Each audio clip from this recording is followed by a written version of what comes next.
आज की इस वीडियो में हम देखने वाले हैं भारतीय इतिहास से संबंधित अत्यंत महत्वपूर्ण प्रश्न। यहाँ पर जो मैंने प्रश्न लिए हुए हैं वो सीजीपीएससी, व्यापम दोनों को ध्यान में रखते हुए लिया है, क्योंकि आपने देखा होगा कि यहाँ पर अब जो प्रश्न पूछे जाते हैं वो थोड़े स्तरीय प्रश्न पूछे जाते हैं, चाहे वो व्यापम ले चाहे वो पीएससी का एग्जाम हो।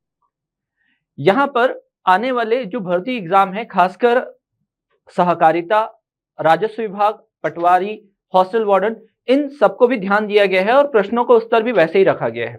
वीडियो में आगे बढ़ने से पहले मैं आपको बता दूं, उड़ान एकेडमी सहकारिता विभाग के विभिन्न पदों की भर्ती हेतु एक विशेष बैच प्रारंभ कर रहा है। यह बैच जो है 11 सितंबर से प्रारंभ हो रहा है, जिसका समय है शाम 4 बजे से 4:30 बजे से 8:30 बजे तक। बहुत सारी विशेषता है इस बैच की, जैसे ये ऑफलाइन भी होगा, ऑनलाइन भी होगा, लाइव होगा ऑनलाइन। अगर मान लीजिए आप ऑनलाइन लाइव नहीं अटेंड कर पाए क्लास, तो उसका रिकॉर्डेड वीडियो भी आपके पास उपलब्ध होगा।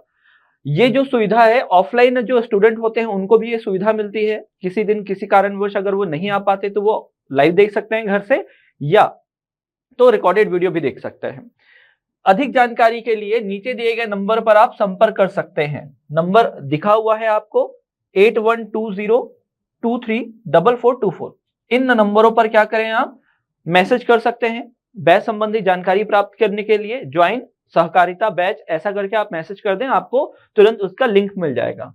वही इसी को ध्यान में रखते हुए, सहकारिता विभाग की भर्ती को ध्यान में रखते हुए उड़ान एकेडमी बहुत ही न्यूनतम शुल्क में टेस्ट सीरीज भी ऑर्गेनाइज कर रहा है। टेस्ट सीरीज जो है 13 तारीख से ही चालू है और पहला जो टेस्ट है वो पूर्णतः क्या है, निःशुल्क है। इसका लाभ आप ले सकते हैं, स्तर देख सकते हैं प्रश्न का, किस प्रकार के प्रश्न आपको मिल सकते हैं एग्जाम में। चलिए, इसकी भी अधिक जानकारी के लिए आप क्या कर सकते हैं, हमारे दिए गए नंबरों पर कॉल कर सकते हैं और इससे संबंधित जानकारी प्राप्त करने के लिए आप हमारे पूरे छत्तीसगढ़ के जहां जहां हमारे ब्रांच है वहां विजिट कर सकते हैं। तो चलते हैं हमारी प्रश्न श्रृंखला की ओर। लिखा हुआ है क्या, बाघ की गुफा के संदर्भ में निम्नलिखित कथनों पर विचार कीजिए।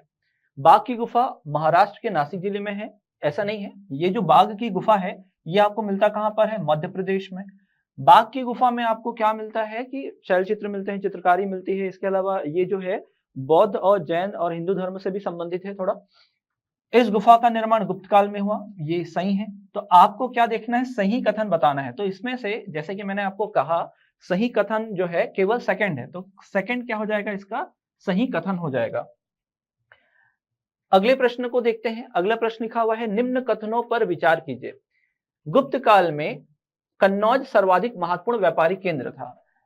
कन्नौज जो है गुप्त काल में नहीं, गुप्तोत्तर काल में, जब हर्षवर्धन का शासनकाल शुरू होगा तब जाकर ये पूरे उत्तर भारत का बड़ा व्यापारिक केंद्र रहेगा।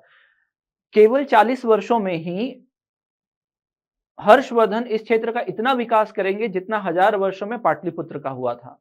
तो गुप्त काल में नहीं, ये क्या होता है, गुप्तोत्तर काल में। तो ये हो जाएगा गलत, पहले वाला। सेकंड लिखा हुआ है, गुप्त राजाओं ने सर्वाधिक स्वर्ण मुद्राएं जारी की, लेकिन यहां बीच में क्या लिखा हुआ है, शुद्ध। तो इनके जो सिक्के थे शुद्ध नहीं थे। सर्वाधिक सोने के सिक्के जारी किए, लेकिन उन्होंने सर्वाधिक शुद्ध सोने के सिक्के जारी नहीं किए। और जिन्हें अभिलेखों में दिनार कहा गया, तो ये भी याद रखें, यहां गुप्त काल में जो सोने के सिक्के होते थे वो दिनार कहलाते थे, लेकिन यहां पर आपको ध्यान रखना है शुद्ध सोने के सिक्के नहीं होते थे। तो सेकंड जो हो जाएगा वो भी गलत हो जाएगा। तो हमको पूछा गया है सही कथन, तो सही कथन क्या हो जाएगा, ना तो 1 ना ही 2। बढ़ते हैं अगले प्रश्न की ओर। अगला प्रश्न हमारे सामने लिखा हुआ है, निम्नलिखित कथनों पर विचार कीजिए। पहला लिखा हुआ है क्या, दक्षिण भारत के इक्ष्वाकु शासक बौद्ध मत के विरोधी थे। दूसरा लिखा हुआ है क्या, पूर्वी भारत के पाल बौद्ध मत के समर्थक थे। चलिए देखते हैं। अगर आप सातवाहन काल पढ़ते हैं, सातवाहन काल जो है वो 3 भाग में डिवाइड होते हैं। एक होता है वाकाटक, एक होता है इक्ष्वाकु या इक्ष्वाकु, और एक होता है पल्लव। या आप ये बोल सकते हैं कि सातवाहनों के 3 सामंत थे, वाकाटक, इक्ष्वाकु और पल्लव। इसके अलावा जब त्रिपक्षीय संघर्ष पढ़ते हैं, त्रिपक्षीय संघर्ष, वहां पर 3 राजवंशों के बारे में आप पढ़ते हैं, पाल, प्रतिहार और राष्ट्रकूट। प्रतिहार और राष्ट्रकूट। तो बात कर लेते हैं जो वंश के बारे में यहां बोला गया है। यहां पर दिया गया है क्या, इक्ष्वाकु। तो सातवाहन भी बौद्ध धर्म के समर्थक थे, बौद्ध धर्म को संरक्षण दिया था। वही इक्ष्वाकु ने भी क्या किया था, बौद्ध धर्म को संरक्षण था। संरक्षण दिया था। इक्ष्वाकु इनका कार्य क्षेत्र होता था आंध्र प्रदेश के नागार्जुन कोंडा में इन शासकों ने क्या किया था, विहारों का निर्माण कराया था। वही आप जानते हैं, जब छत्तीसगढ़ का इतिहास पढ़ते हैं और उसमें सातवाहन पढ़ते हैं, तो सातवाहन शासकों ने संघाराम का निर्माण कराया था बौद्ध विद्वान नागार्जुन के लिए। आप ये पढ़ते हैं तो इन दोनों से ही क्लियर है कि सातवाहन और इक्ष्वाकु दोनों बौद्ध धर्म के क्या थे, समर्थक थे। लेकिन यहाँ क्या बताया है, विरोधी या विरोधात्मक बताया, तो पहला जो हो जाएगा वो गलत हो जाएगा। अब पाल वंश के बारे में अगर मैं बात करूं तो पाल वंश अंतिम थे जिन्होंने क्या किया है, बौद्ध धर्म का संरक्षण किया है, बौद्ध धर्म का संरक्षण करने वाले अंतिम। तो यहाँ पर आप दो शासकों का नाम पढ़ते हैं, एक तो है गोपाल।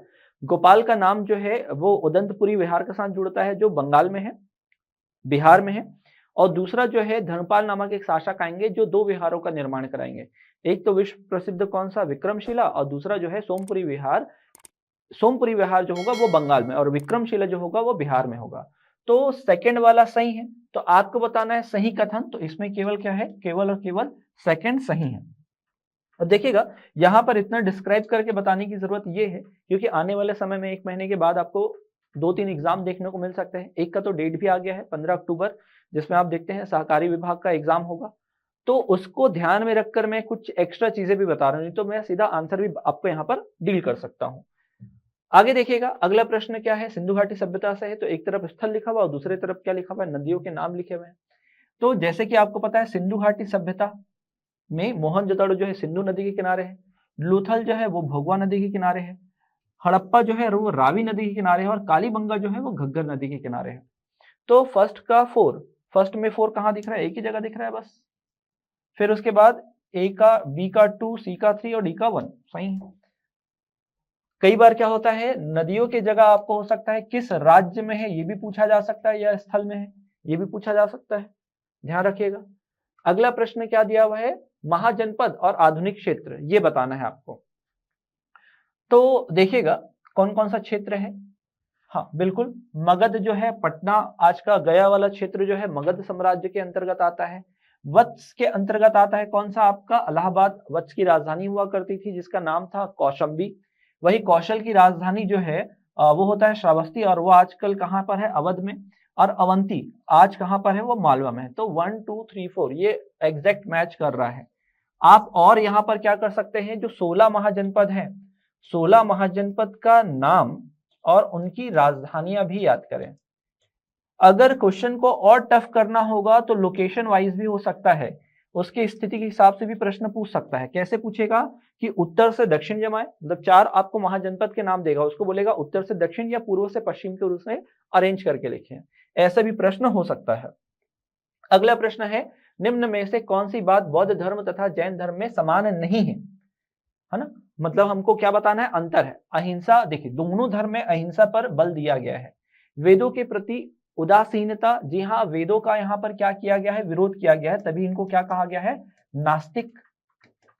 वही यहाँ पर तीसरा पॉइंट लिखा हुआ है क्या, आत्मा।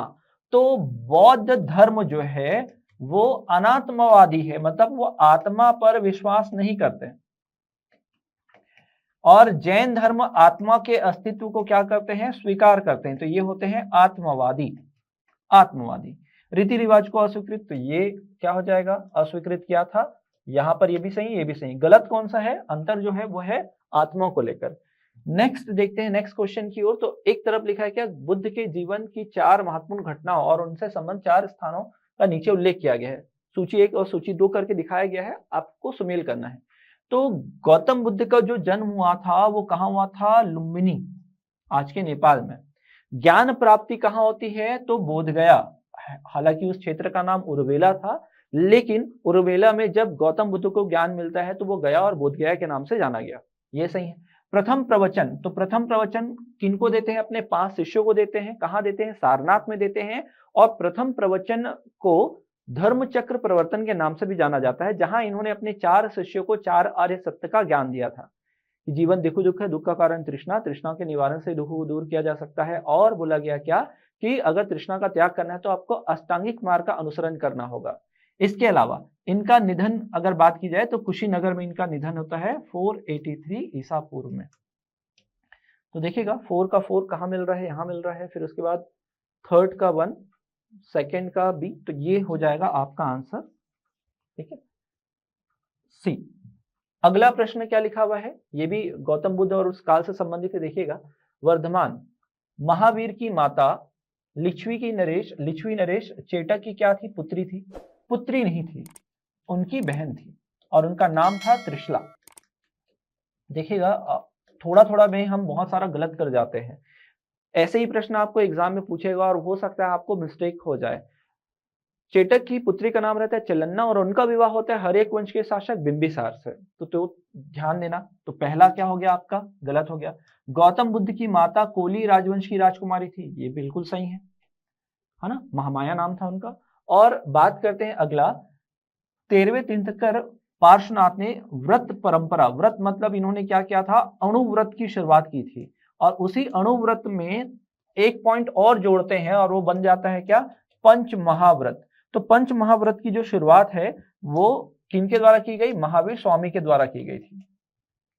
तो ये भी सही है, तो आपको बताना सही है। तो सेकंड और थर्ड सही है, तो क्या हो जाएगा, सी सही हो जाएगा। नेक्स्ट क्वेश्चन की ओर बढ़ते हैं। अगला क्वेश्चन है, निम्न कथनों पर विचार कीजिए।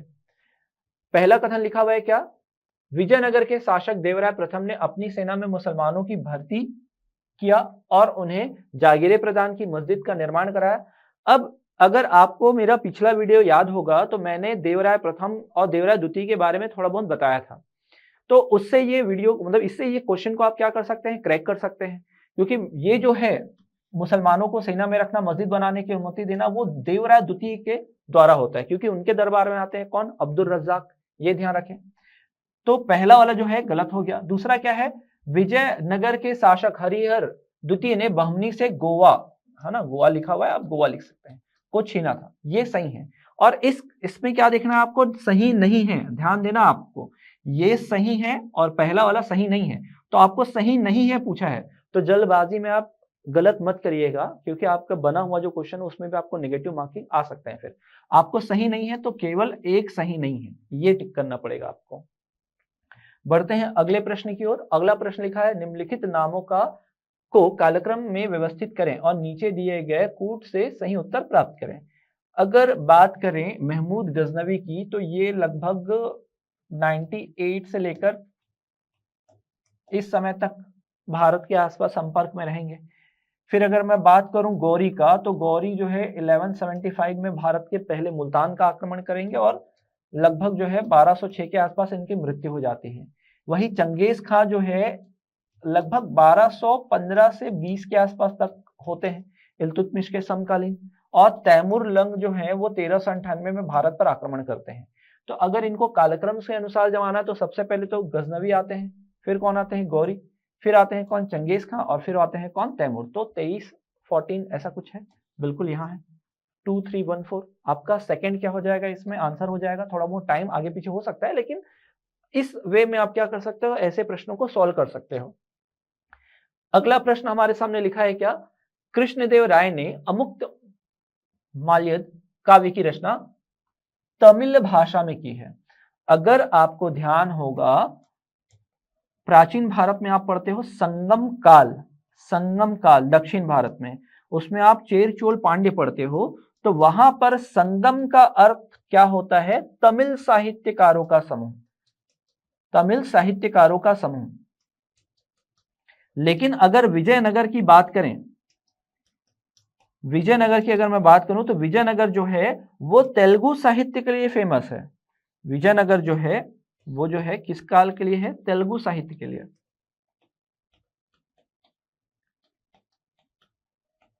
तेलुगु साहित्य, तो यहां पर तमिल भाषा में नहीं है, ये क्या है आपका, तेलुगु भाषा में है।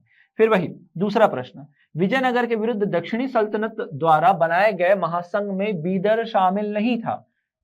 ऐसा नहीं है, बीदर नहीं, बरार शामिल नहीं था। तो 4 महासंघ जो है जुड़ते हैं, उसमें कौन कौन शामिल होता है, तो बीजापुर,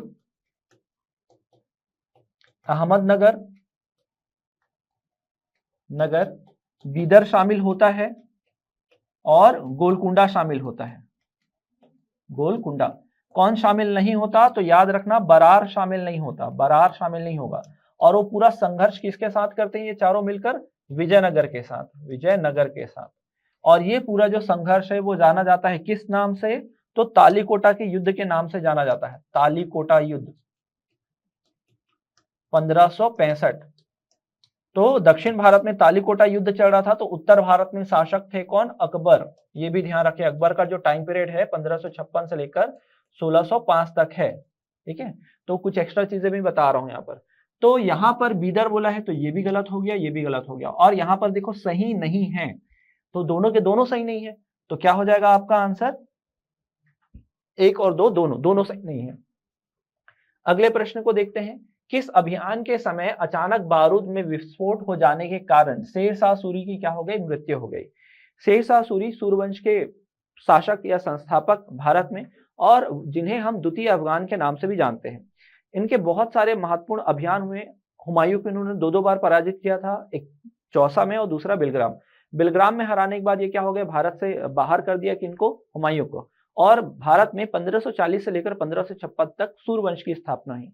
लेकिन जो शेरशाह सूरी है, इनका कार्यकाल ज्यादा नहीं रहा, 1540 से लेकर 45 तक ही थे। तो इनके समय रायसेन अभियान हुआ, मारवाड़ अभियान हुआ, और तीसरा जो अभियान था वो बहुत निर्णायक था। कहाँ? कालिंजर अभियान। कालिंजर अभियान में इनके द्वारा जो अग्निशामक यंत्र था, तोप का गोला फेंकने वाला, तो वो अचानक से अनियंत्रित हो जाता है और इनके सामने ही आकर वो फट जाता है, जिसके कारण इनकी मृत्यु हो जाती है। तो ये घटना कब की है? 1545 की है, ध्यान रखें। बढ़ते हैं अगले प्रश्न की ओर। अगला प्रश्न जो लिखा हुआ है, सूची 1 को सूची 2 से सुमेलित कीजिए और सही उत्तर का चयन कीजिए। दीवाने अर्ज, ये भी देखिएगा, अगर लास्ट वीडियो आपको याद होगा तो उससे रिलेटेड है। दीवाने अर्ज हमने पढ़ा हुआ था, और वो है गयासुद्दीन बलबन ने चालू किया था इस विभाग को, और ये क्या है? एक प्रकार का सैन्य विभाग है। फिर उसके बाद दीवाने विजारत याद रखें, दीवाने विजारत भी किसके द्वारा चालू किया गया था? बलबन के द्वारा, और ये क्या है? एक प्रकार का वित्त विभाग है। फिर अगर बात करें दीवाने इंशा, ये जो है पत्राचार अधिकारी है, और दीवाने रिसालत या रियालत, ये जो है धार्मिक मामलों से संबंधित अधिकारी को कहा जाता था। अब ए का मुझे चाहिए 4, तो ए में 4 कहां दिख रहा है? यही दिख रहा है लास्ट में, तो यही क्या हो जाएगा आपका आंसर। बाकी सब मैच कर रहे हैं। बी का क्या हो जाएगा? 1, सी का हो जाएगा 2, और डी का 3rd। नेक्स्ट देखिएगा क्या लिखा है। निम्नलिखित घटनाओं पर विचार कीजिए। कृष्णदेव राय, विजयनगर के कृष्णदेव राय का शासनकाल।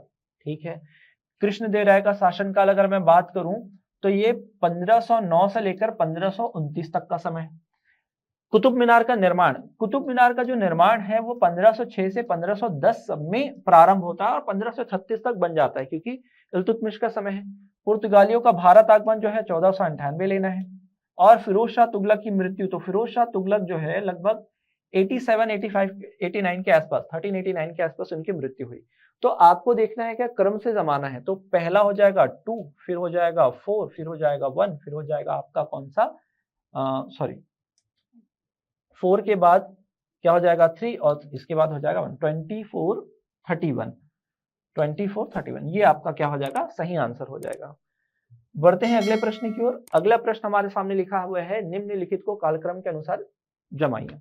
अब देखिएगा, परफेक्ट डेट तो आपको याद नहीं होगा, किसी का भी परफेक्ट डेट आपको याद नहीं होगा। कुछ कुछ एलिमेंट हैं जिनको आपको याद रखना है। जैसे कि अगर मैं तुलसीदास जी की बात करूं तो तुलसीदास जी ने रामचरितमानस की रचना की थी, और जब इनको पढ़ते हैं तो हम जानते हैं कि रामचरितमानस की एक प्रति इन्होंने अकबर को भी भेजी थी। तो मैं अकबर का कार्यकाल लिख लेता हूं, 1556 से लेकर 1605। अब देखिए, मुझे इनका डायरेक्ट नहीं पता है, नहीं पता, लेकिन इनके जो समकालीन है उनका पता है। उस बेसिस पे आपको ऐसे क्वेश्चन सॉल्व करने हैं। राजा राम मोहन राय, राजा राम मोहन राय को मैं केवल इसलिए जानता हूं क्योंकि उन्होंने सती प्रथा का अंत किया था 1829। तो ऐसे एलिमेंट का यूज करना है आपको। स्वामी विवेकानंद, आपको पता है 1893 में इन्होंने क्या किया था? शिकागो विश्व धर्म सम्मेलन में भारत का प्रतिनिधित्व किया था। दयानंद साहनी की अगर मैं बात करूं तो इनका जो समय है वो 1875, मुझे ये याद है कि आर्य सभा की स्थापना हुई थी। और इन दोनों में अगर ये युवा अवस्था में थे, इनकी कम एज में मृत्यु हो जाती है और ये थोड़े एजेड थे, तो इस बेसिस पे मैं सबसे पहले अगर इन दोनों में कंपेयर करना होगा तो मैं दयानंद सरस्वती जी को लूंगा। तो सबसे प्राचीन में कौन आएंगे? तुलसीदास आएंगे सबसे पहले। फिर कौन आएंगे? राजा राम मोहन राय आएंगे। फिर आएंगे कौन? दयानंद सरस्वती। फिर आएंगे कौन? आपके स्वामी विवेकानंद। 3, 4, 1, 2। तो 3, 4, 1, 2 कहां दिख रहा है आपको? यहां दिख रहा है। तो ये हो जाएगा आपका आंसर 3, 4, 1, 2। बढ़ते हैं अगले प्रश्न की ओर। अगला प्रश्न है वुड डिस्पैच के संदर्भ में निम्नलिखित में से कौन सा कथन सही है? सही है देखना है ना। तो देखिएगा स्थानीय भाषाओं को बढ़ावा दिया जाना था, बिल्कुल सही है। बोला गया कि जो प्राथमिक शिक्षा है वो स्थानीय भाषा में हो और उच्च शिक्षा जो है अंग्रेजी भाषा में हो, तो ये पहला सत्य है। प्रत्येक प्रांत में शिक्षा विभाग की स्थापना हो, ये भी बोला गया। सभी स्तरों पर महिला शिक्षा को बढ़ावा दिया जाए, ये भी बोला गया। इसी कारण इसे चार्ल्स वुड डिस्पैच को भारत में शिक्षा का मैग्ना कार्टा भी कहा जाता है, जिसकी शुरुआत जो है मतलब ये आया कब 1854 में, और ये समय था किसका? डलहौजी का। बहुत इंपॉर्टेंट समय था ये। तो यहां पर देखना है तीनों के तीनों जो है वो क्या है? सत्य है, सत्य कथन चुनना है। अगला देखिएगा, अगला प्रश्न क्या है? निम्नलिखित युग्मों में कौन से सही सुमिलित है? मतलब आंदोलन और सत्याग्रह लिखा हुआ एक तरफ, तो क्या है यहाँ पर? चंपारण गांधी जी, बिल्कुल चंपारण जो है, चंपारण आंदोलन में गांधी जी थे 1917 में, जुलाई 1917। फिर उसके बाद क्या है?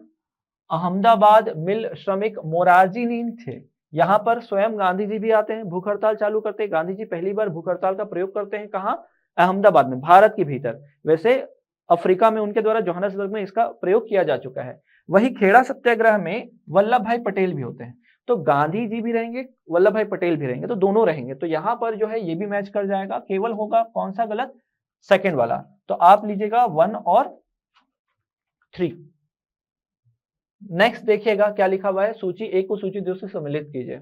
नील आयोग का गठन, जब हम देखते हैं नील विद्रोह, तो नील विद्रोह जो है 1859 का है, लेकिन नील आयोग का गठन जो है 60 में होता है। तो पहले का पहला 2 जगह दिख रहा है बस, बाकी तो गलत हो जाएगा।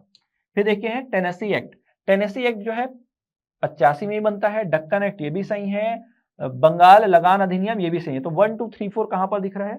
तो 1 2 3 4 यहां पर दिख रहा है आपको, यही क्या हो जाएगा? आपका सत्य होगा। बढ़ते हैं अगले प्रश्न की ओर। अगला प्रश्न लिखा हुआ है क्या? किस कृषक विद्रोह के नेताओं ने यह नारा दिया, हम महारानी और सिर्फ महारानी के रैयत होना चाहते हैं? रैयत का मतलब ये है किसान, कि हम किसी जमींदार को नहीं स्वीकार करेंगे, हम किसी महाजन को स्वीकार नहीं करेंगे, हम केवल और केवल किसे अपना श्रेष्ठ या मानेंगे, हम किसके अधीन मानेंगे स्वयं को? तो याद रखना पाबना, पाबना विद्रोह जो होता है यहाँ, तो किसान बोलते हैं कि हम केवल और केवल महारानी के रैयत होना चाहते हैं, उनके किसान कहलाना चाहते हैं, ना तो किसी जमींदार के अंदर आएंगे, ना किसी साहूकार महाजन के अंतर्गत आएंगे। यहाँ पर कानूनी लड़ाई भी होती है जमींदारों की अधीनता को अस्वीकार करने के लिए। तो पहला याद रखें, पावना विद्रोह। अगला देखते हैं, दादा भाई नौरोजी के संदर्भ में या संबंध में निम्नलिखित में से कथनों पर विचार कीजिए। ठीक है, 3 बार अध्यक्ष बने। जी हाँ, अगर थोड़ा सा गौर करें तो 1886, 1893 और 1906 3 बार ये अध्यक्ष बनते हैं, सही है। Poverty and British rule in India 1901 में इनकी बुक छप के आती है, ये भी सही है। नेशनल सोशल कॉन्फ्रेंस की स्थापना की थी? नहीं, इसकी स्थापना इन्होंने नहीं की थी। हमको क्या चुनना है? सही कथन चुनना है।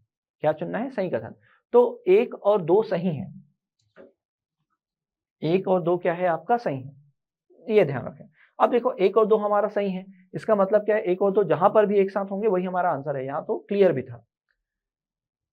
अगला प्रश्न है हमारे सामने, भारतीय राष्ट्रीय कांग्रेस का प्रथम अधिवेशन कलकत्ता में हुआ? जी नहीं। जब आप भारतीय राष्ट्रीय कांग्रेस के बारे में पढ़ते हैं तो आप डेफिनेटली देखा होगा आपने कि पहला जो अधिवेशन था वो आयोजित होना था कहाँ? पुणे में। लेकिन प्लेग बीमारी फैल जाने के कारण इसका जो स्थान है वो परिवर्तित करके क्या किया जाता है? पुणे के स्थान में बंबई। तो पहला वाला कथन तो गलत है, बंबई में नहीं होता, कलकत्ता में नहीं होता, बंबई में होता है। दूसरा लिखा है भारतीय राष्ट्रीय कांग्रेस का दूसरा अधिवेशन दादा भाई नौरोजी की अध्यक्षता में होता है। जस्ट इसके पहले वाले क्वेश्चन में मैंने आपको बताया था 1886 में पहला अधिवेशन होता है, 1885 में, है ना, कहाँ? बंबई में। और दूसरा वाला इनकी अध्यक्षता में होता है कहाँ? कलकत्ता में। फिर तीसरा पॉइंट लिखा हुआ है भारतीय राष्ट्रीय कांग्रेस तथा मुस्लिम लीग दोनों ने लखनऊ में 1916 में अधिवेशन किया और लखनऊ समझौता संपन्न हुआ। तो ये भी सही है। तो यहां पर देखिएगा पहला गलत है, दूसरा तीसरा सही है, तो हमको सही कथन चुनना है। तो 2 और 3 क्या हो जाएगा आपका? सही कथन हो जाएगा। बढ़ते हैं अगले प्रश्न की ओर। अगला प्रश्न जो है, धर्म अर्थ काम एवं मोक्ष किसके प्रकार हैं? तो जब आप वैदिक काल पढ़ते हैं या आप दर्शन वाला सेक्शन पढ़ते हैं तो धर्म अर्थ काम मोक्ष जो है ये 4 तत्व जो हैं पुरुषार्थ के हैं। तो ये बहुत इंपॉर्टेंट है, हो सकता है किसी एग्जाम आ जाए। अगला प्रश्न, चारवाक बौद्ध और जैन धर्म निम्न में से किस दार्शनिक संप्रदाय में आते हैं? तो देखिएगा दार्शनिक संप्रदाय को दो भागों में भी बांटा जाता है, एक होता है नास्तिक और दूसरा होता है आस्तिक। तो नास्तिक में ऐसा आप याद कर लो, कब्जा, तो सी से हो जाता है चार्वाक,